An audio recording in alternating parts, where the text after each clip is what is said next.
Okay, so here what we've got to look at is what's an idea of an idea squash serve. So basically you have to serve the thing, you need to be in a box which is 5.44 meters from the wall. Okay, this is, you've got to hit the ball above this service line here. Okay, and we can change the we can change a few things here. We've got the time, that's not going to be a change, but we've got the initial speed.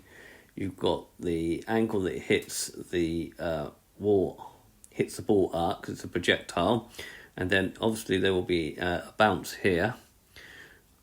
Okay, it's going to hit the wall and it's going to sort of bounce back. Now the interesting thing, what would be what we would actually need to do in order for the ball to hit that corner there, because that will make it very difficult for your opponent to get back. Okay, so there are a few sort of assumptions here. There's no air resistance, no spin, and we're actually just playing in a 2D plane, which of course is not true when we actually play squash. But if we start, you can see the ball goes up, bounces, okay, you get some angles, okay, and you can see that the ball like almost is perfect there. Okay, so if we reset it, so stop and reset it, and let's this time show the path of the ball. So it goes up, hits the wall. There's a difference in angle because of the coefficient of restitution, because it's an oblique collision. Okay, and we get the ball in the corner.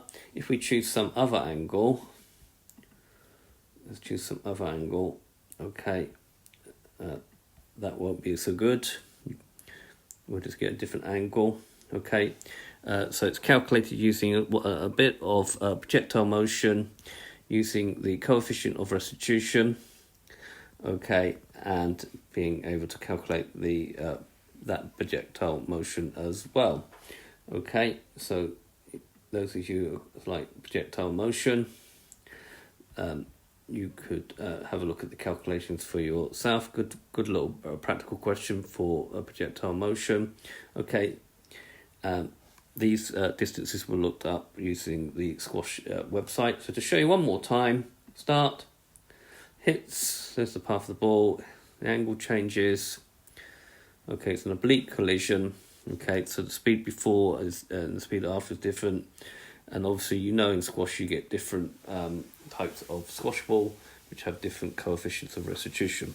Okay, I hope you found that this GeoGebra app interesting. The GeoGebra app's in the notes of the video, and I thank you very much for watching.